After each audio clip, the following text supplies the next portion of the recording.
Good morning, everybody. It is another beautiful Sunday, but this week we don't have to have 15 games on the schedule to have three good games worth watching. We have three games on the schedule today, and they're all going to be some pretty decent games.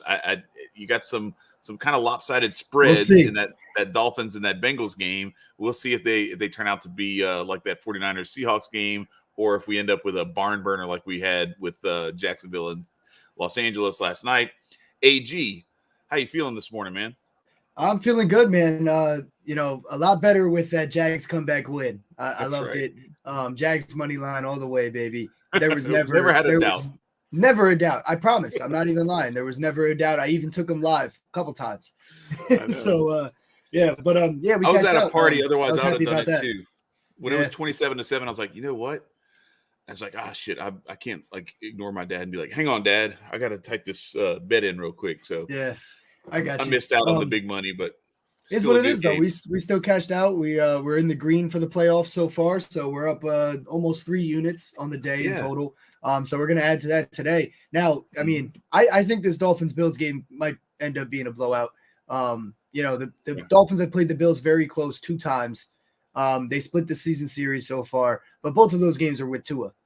And Skylar Thompson in the game with Teddy Bridgewater backing him up. Who knows if we'll see Teddy as well? We might see both. But I think the Bills, especially now where it's like it's do or die, they're not going to let their foot off the gas until it's the fourth quarter and they're up by a bunch. Like similar to how the 49ers did. They were in control of that game for the entire second half, but they did not let their foot off the gas whatsoever. Until Unlike maybe the that Chargers. you could argue maybe that last drive they did, but that's about it. But yeah, unlike the Chargers and the Bills, man, they've been here before. I just think that this is a game they're going to breeze through. It might not be like super, super easy early. Like, it might be a decent game going into the second half.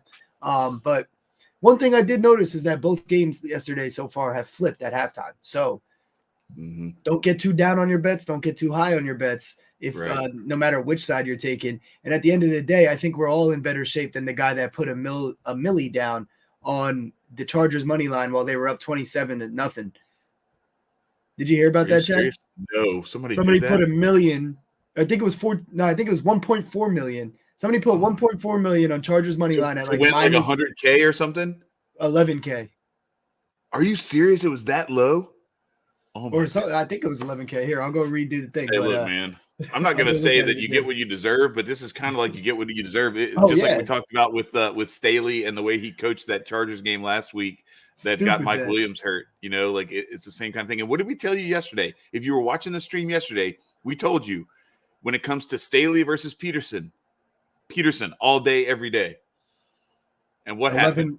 11,200. 11,200. Oh, Yeah, no, but seriously, exactly. That's exactly why I had the Jags. I do Mhm. still believe that the Chargers are probably the more talented roster. That's why we saw what happened in that first half. And Right. I mean, it had a lot of help. They had a lot of help from Trevor Lawrence in that first half. Yeah. Oh my gosh. I mean, what was he doing? I've never seen somebody play that bad in a quarter of football. 5 for 18, 35 yards, 4 picks. And then he went like, I looked at it, he was like 20 of 24, his next 24 passes for like 200 something yards and 4 touchdowns. So it's just like a complete flip. Yep, and they also fumbled that punt too, so they were were just down bad in bad shape. But amazing comeback and win, or I should say, amazing script, as Trevor Lawrence alluded to. That's right. As soon as he got a chance to, his first words out of his mouth after that game on TV, you couldn't have wrote a better script. NFL, I think you can write a better script. Hire me, I will write a better script. I promise. Listen, from before this season started, this show has been telling you this is the way that this shit goes down in the NFL. Ever since I dropped that thing for the Thursday night game between Seattle and Denver in week 1, we told y'all like this stuff is scripted. Or no, it wasn't Thursday. It was the Monday night game. Thursday night was the Rams Bills game, which was how did they open that one up, AG? How did they open up the pregame for that one? Little Oscars award show, set and stage and everything. Yeah. So, but yeah, let's get into these games. So we got the Bills, Dolphins, Bills. Yep. So this one's a big spread, and like we just talked about, justifiably so. You got Skylar Thompson. Not much to expect here from the Dolphins without Tua under center. But I think a lot of explosiveness from the Bills. The only thing is, I think this kind of, maybe you can tell me if I'm wrong, but this kind of feels like what we've talked about all year with Kansas City. You know they're going to score. It's just with like 13 different weapons that they can use to do so. Where do you put your money? Because it's really it's hard to see when there's a game like this where I think the Bills are going to really just beat the brakes off of them. Where do you go for the value bet?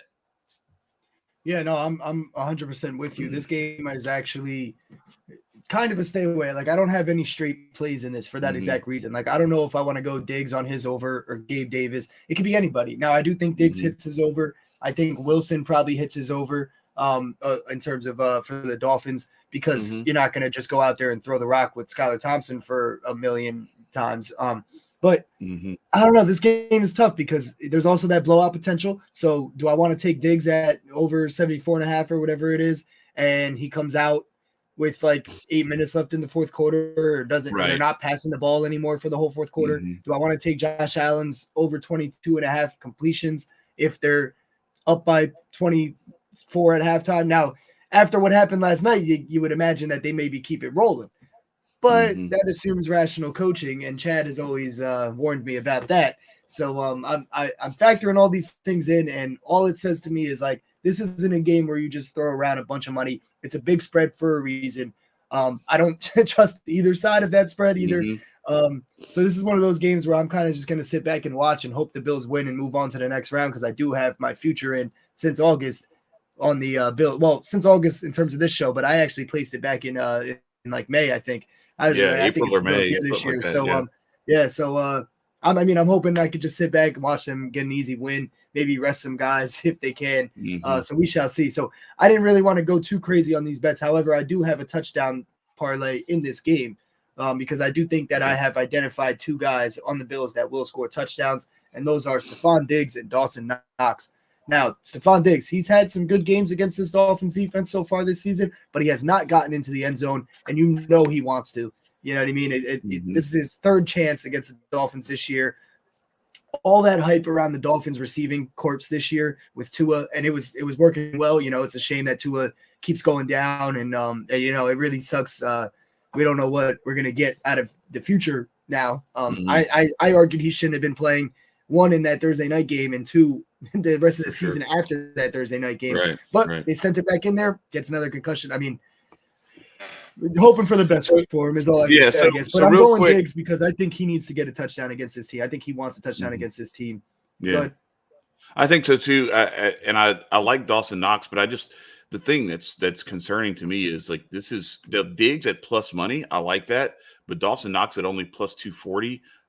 I look at it and I'm like, man, I don't know. It was a good call by you last week. You suggested I should put him in that parlay that I had instead of Diggs, and he ended up getting the first touchdown. And so, you know, I get that. Diggs but still got his too, though, so it's still a good call on your part. But I don't know that Knox.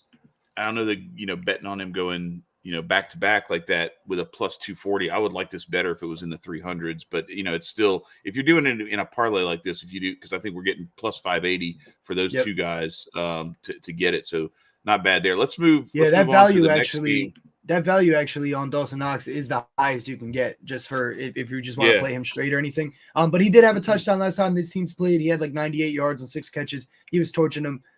They were finding him. And the first game was like, I think it was like week 3. Dawson Knox kind of had a slow start to this season. He wasn't really involved in the first few weeks of the season. So he only had 25 yards in that first game against the Dolphins, but I don't think that really speaks volumes on how they're going to utilize him today. This is completely different than week 3 for every team that's playing. I'm just throwing out those, you know, it's something to compare because they did play the team, but, you know, they're utilizing him way differently towards the back half of this season.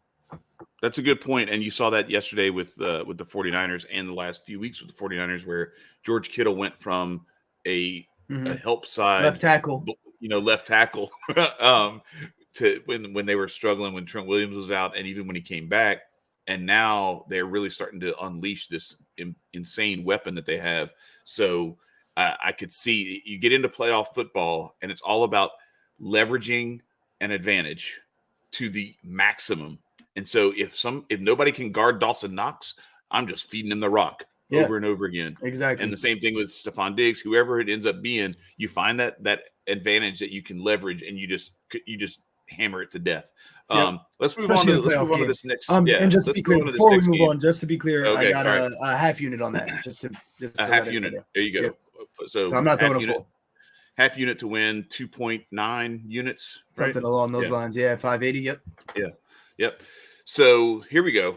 Giants Vikings. This one is going to be one for the ages. Daniel Jones against Kirk Cousins, our favorite two quarterbacks in the entire NFL. AG loves Daniel Jones, and I love Kirk Cousins. This is all cap.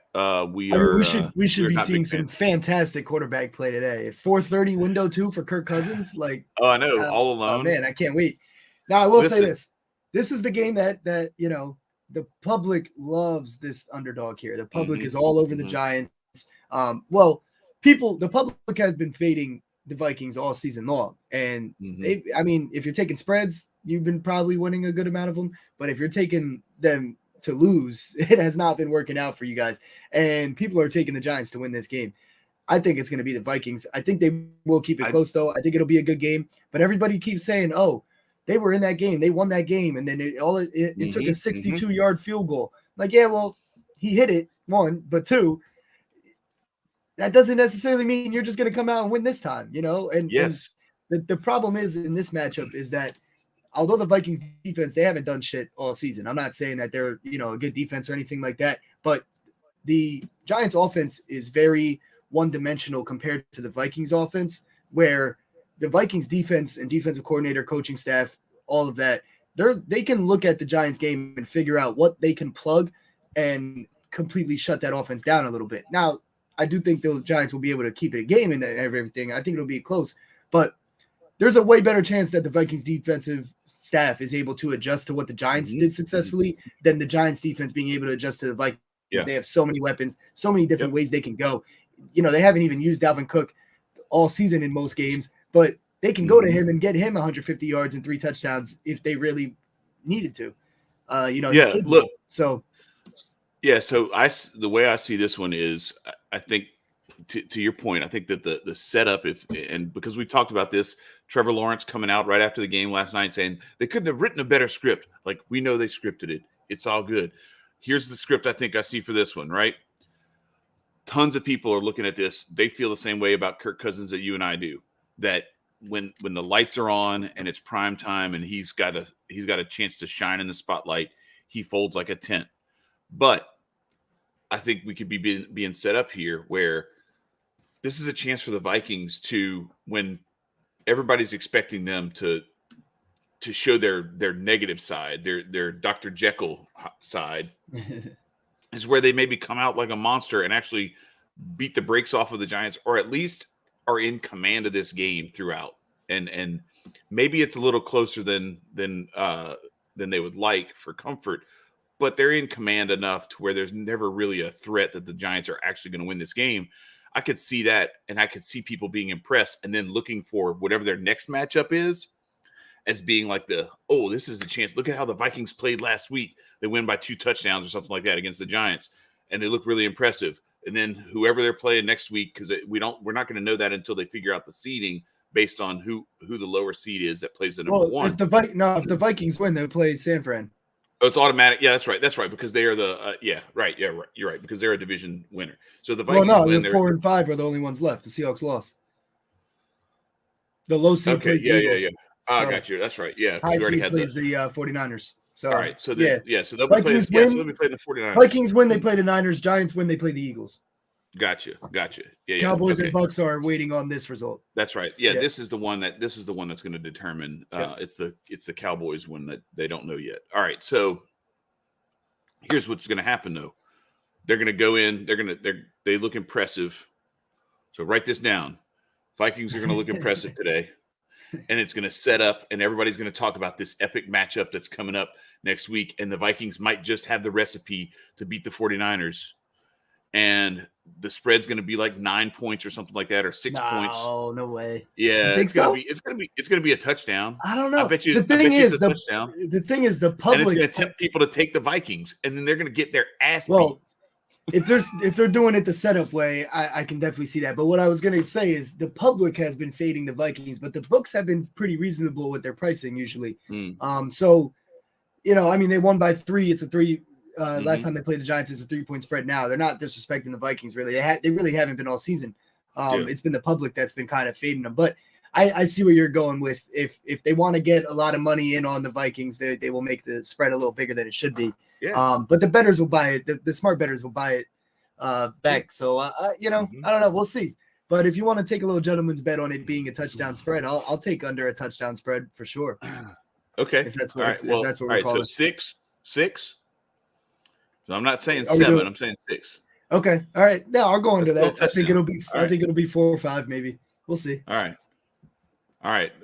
They got to get through today though. I think the Giants I'll pay you for this shirt I'll pay you for this shirt if I lose, and I won't pay you for this shirt if I win. No, I'm just joking. That sounds good. That's a terrible bet for you. In this game, though. Anyway. Yeah. All right. So let's in this game. Let's look at what you got. Yeah. Tell me. I do have Saquon Barkley, so I'm gonna run Saquon Barkley over 17.5 rushing attempts. We're gonna put 1 unit on that. It's minus 115 on points bet. I think you can get like minus 122 on FanDuel. That was the next best bet if you don't have points bet. Eating a little bit of juice here on this play, but 18 carries for Saquon in this game, I think should be no problem. You got he had 14 for 84 and a touchdown versus the Vikings. Now, like I said, the Vikings are probably going to be focused on, shutting that down a little bit more. So that's going to be more carries if he's not getting first downs every time he runs the ball.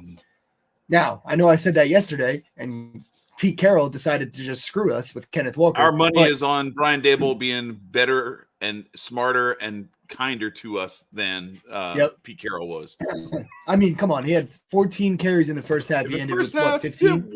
He had 1 in the second half. Well, the other problem was every time they did give him the ball in the second half, there was a holding call. So he actually did get the 17 carries. They just kept getting called back. And I was just sitting here like, oh, come on. We had a good day nonetheless, but that one I have to confess something to you. You don't know about this. But, like, when he had 12 carries and it was, like, halfway through the second quarter, I started to text you, shout out to Kenneth Walker for almost cashing this over before halftime.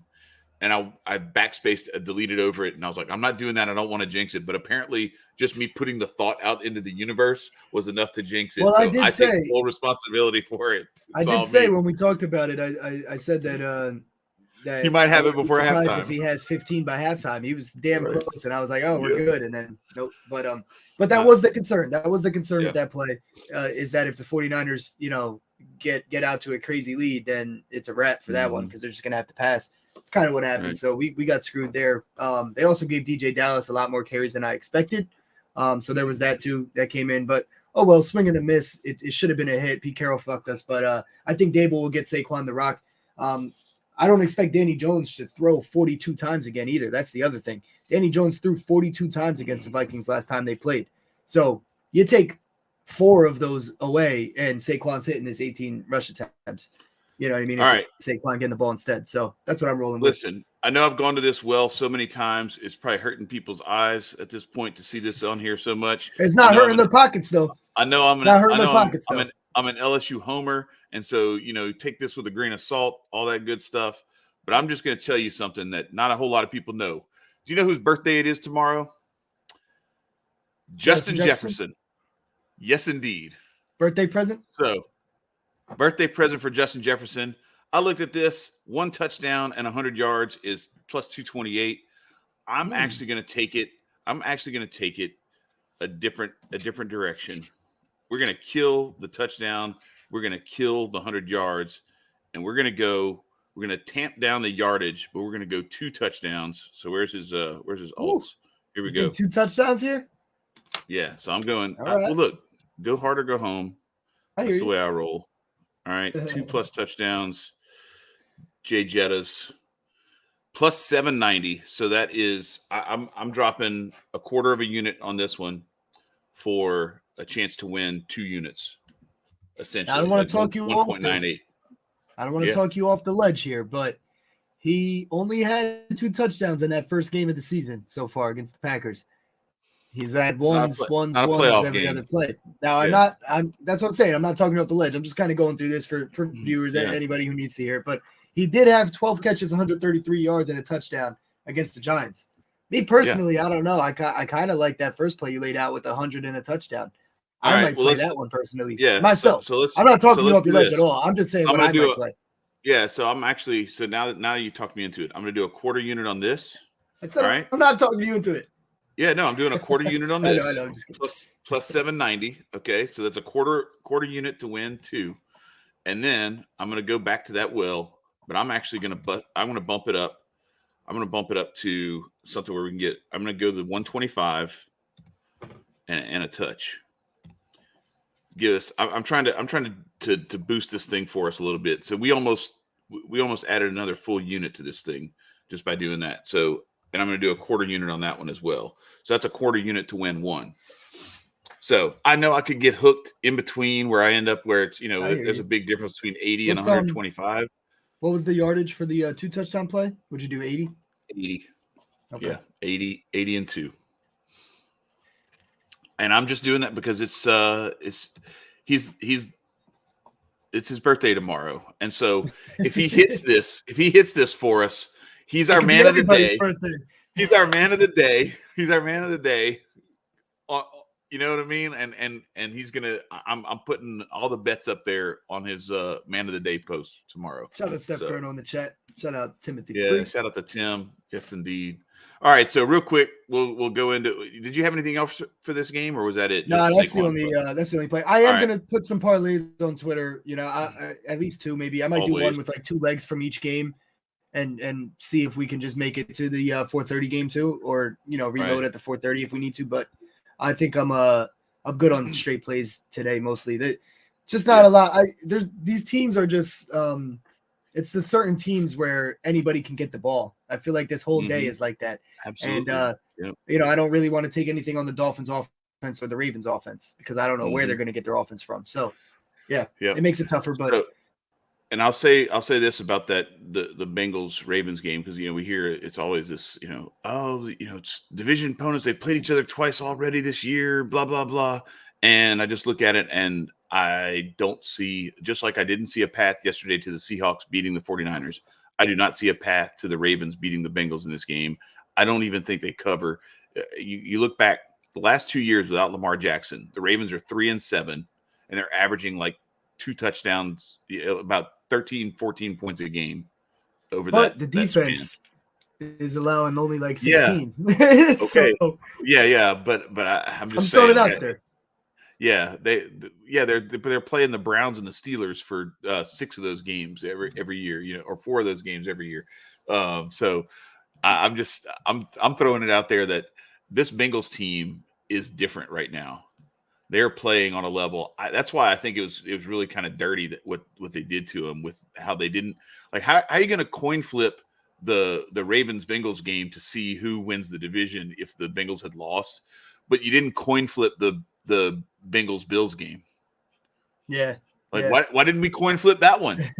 Like, we're coin flipping games to see who would win. Like, coin flip it to see who wins between the Bengals and the Bills to see who gets the number 2 seed. Because it makes a big difference. I'm sure the Bengals would love to be playing the Dolphins and not playing the Ravens, a bitter division opponent and a much better coach in Harbaugh. But anyway, this is a game that I think could get ugly, and I'm with you. I don't want to do anything. The only thing I might look at for this is maybe a field goal play or 2. The thing that you can count on the most with these 2 teams is that they have good quality kickers with big legs who can hit distance field goals, and they're consistent, and their teams, the way that they play defense and everything else, they do a lot of that bend but don't break type shit where you end up in the 20, 30 yard line range and you're kicking a field goal on 4th and 6. So I could see something where looking at a field goal play might be a thing to look at. That's a good call. Maybe, even the game special of a field goal every quarter. It might be a good game to run that in. So yeah, let's look at that one to see. So what do we have? Field goal and a touchdown in each half. Where do we have the field goal each quarter? Because I don't see it. You just got to find it in game specials. So it's somewhere in there. One of those. If they have it, it depends if they're Yeah, I don't offering see it. it. Yeah, I don't think it's in Something you here. just got to look for. Yeah, we'll but that's what I would look at is look at the kickers. Look at Justin Tucker and Evan McPherson, both, like I said, they've got strong legs, they're accurate, and the coaches trust them. And both of these offenses have had some moments where they get into the red zone, and then the one thing with the Bengals are aggressive, and so they're going to try to throw the ball, and that can lead to some incompletions where you end up on 3rd and long, and you're just running a draw play to try to keep it in field goal range. The Ravens have the opposite problem. They struggle to find, just first downs. So like they could bog down if they get into the red zone, just like have a bad, series of downs. So that's what I could see. And I like the field goal play as the only thing even worth looking at for this game. So look at that and, bet with care, because I think it's one of those games that could go either way. This could be 21-0 and just not even like look back, and there are no field goals, But I tend to think it's going to be a couple of field goals apiece at least for these two teams. I'll take another gentleman's bet on you as well. I'm going to go with the Ravens here. Knock them Plus off. 8.5. Plus 8.5 or straight up. Straight up. Shh. Not with. I'm going to put my personal money. I'm not telling anybody that's watching the show to put their money on it. I personally think the Ravens have a shot here. Look, this is the one big underdog that nobody's giving a shot. Well, the Dolphins too, but the Dolphins, I mean, they're dealing with, I think, a little bit more of a problem just because their defense can't shut down the Bills like the Ravens could potentially shut the Bengals down a little bit. There's potential for that. Now, they kept it within, I think, 11 last week, just 7 days ago, with Anthony Brown in. We get Huntley. He has a little more experience. He's a little more under control, I think, not as sporadic. It was Anthony Brown's first start. Now, they also said we might see him play. I won't hate that. He didn't play horribly. It was just his first start against, in a big spot, and shit happens. He threw like 1 or 2 bad passes that got picked, and, it happens. But I have confidence in that defense being able to keep the game winnable. And if they can keep it winnable, then if it comes down to Justin Tucker's leg, like you were just saying, or we need a 4th and goal and it's throw it up for Mark Andrews and see if he can finally make a play this season. I mean, it's possible in my opinion. I think they cover for sure. I think it stays close. I think it's going to be a nitty gritty, one of those games, one of those divisional playoff nitty gritty Ravens style football games. That's what I see happening. So I think if they have a chance to win by the end of it, they can definitely pull it off. Now I'm not recommending that. I'm not saying that it's a good bet. But I don't know. I have a feeling. I woke up with the feeling today that Ravens might be the one that actually gets it because we saw these 3 big spreads. And it's funny. Everybody always says, oh, divisional games, they're always played closer. It's always tight. They've seen each other so many times. The big spreads are all division games. What are we talking about all season long if that's what it comes down to? Now I know there's backup quarterbacks involved in it and in a couple of them, and the 49ers. I was going to say, but the 49ers are a different team. I get it. So, it happens, but I don't see the Dolphins covering. Obviously, the Seahawks didn't last night. I think the Ravens are the one who gets it done. Okay. I'm just saying. We shall see. By the end of the night, we'll know who's smart and who's not. Yeah. But I also have Joe Mixon with the over 3.5 catches at -109 on Caesars. You can get pretty similar numbers on the other books. You can get pretty similar numbers on the other books, but I got Joe Mixon over 3.5 catches, 1 unit. The Ravens have allowed a lot of passing game to the running backs all season long. That's been one of their Achilles heels, but it's not really their Achilles heel. It's actually because they're so good at getting to the quarterback. Quarterback dumps off all the time. So they get a lot of catches, a lot of volume, a lot of opportunities, all the running backs against the Ravens. They're 6th. What's the number? Game, so what's the number on Caesars? No, what's the number? What's the -109? -109. Okay, yeah. So -128 here. You definitely want to, if you have access to Caesars, you definitely want to go there because you're BetMGM has like BetMGM has like -110 and all that too. Ravens they're 6th. Yeah. So the Ravens are 6th in sacks per game. So I'm thinking a lot of Burrow dump offs. They're also top 3 in run defense. So you got to get Joe Mixon involved somehow. If it's not going to be through the run, I think he had 27 yards last week, but he had 5 catches for 41 yards on 5 targets. I think he can hit this. He's cashed 4 catches in 8 out of 14 games this season, and he's done it in all of the last 3 games of the season. Playoff football now. Burrow, take care of the ball. You're under pressure, under duress. Dump it off to Joe Mixon. 4 catches is all we need. So I'm taking that for sure. And like I said, I do have a feeling the Ravens are going to keep this one close. Even if they just keep it a ball game and cover, that might be the play. But yeah, they got a chance to win, in my opinion. Right. So I'll take a gentleman's bet with you there. I am going to bet the book humbly- also. I'm going to put like a little sprinkle, little pizza money, as John Ryan would say. I won some money on that Jags comeback last night because I took them at halftime. So I'm gonna reinvest a little tiny bit of that, put it on the Ravens. I'm cool with giving the house a little bit of their money back if the Ravens get blown out. Oh well, I'll take a chance, and they're my squad.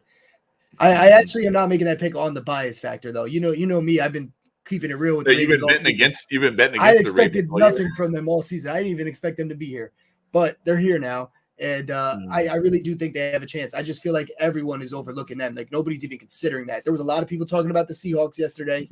Nobody's talking about the Dolphins because they're, Skylar Thompson has shown what he's shown. They only put 10 points up last week when the Jets couldn't move the ball. They have so many more weapons 6 or whatever it was. They have so many more weapons than the Ravens, though. They do. That's a good point. That's the sad part. But the Bills are also, I think the Bills are just still a tier over the Bengals. And I can say that because we didn't get to see the results of that game.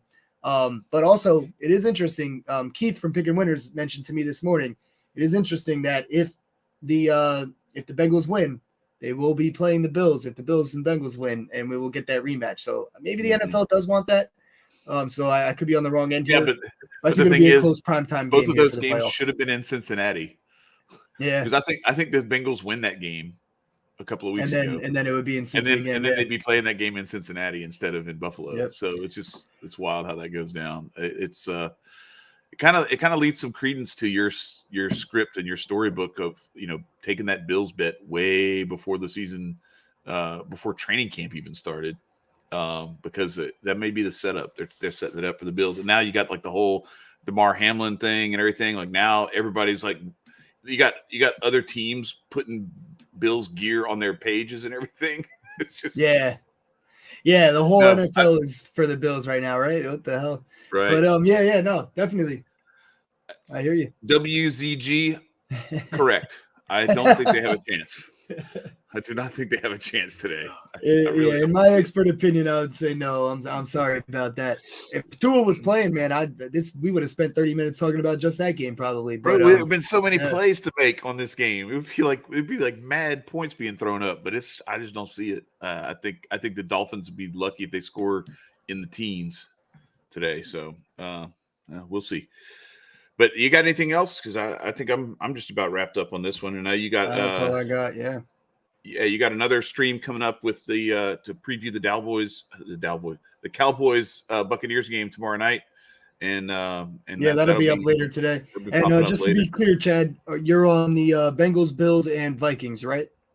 Correct. All right, I'm on Bills, Vikings, and Ravens. We're both 2-0 right now, so we're gonna keep just calling every game and just see where we end up by the Super Bowl. Yes, indeed. So we'll see who gets the better one of that night game tonight.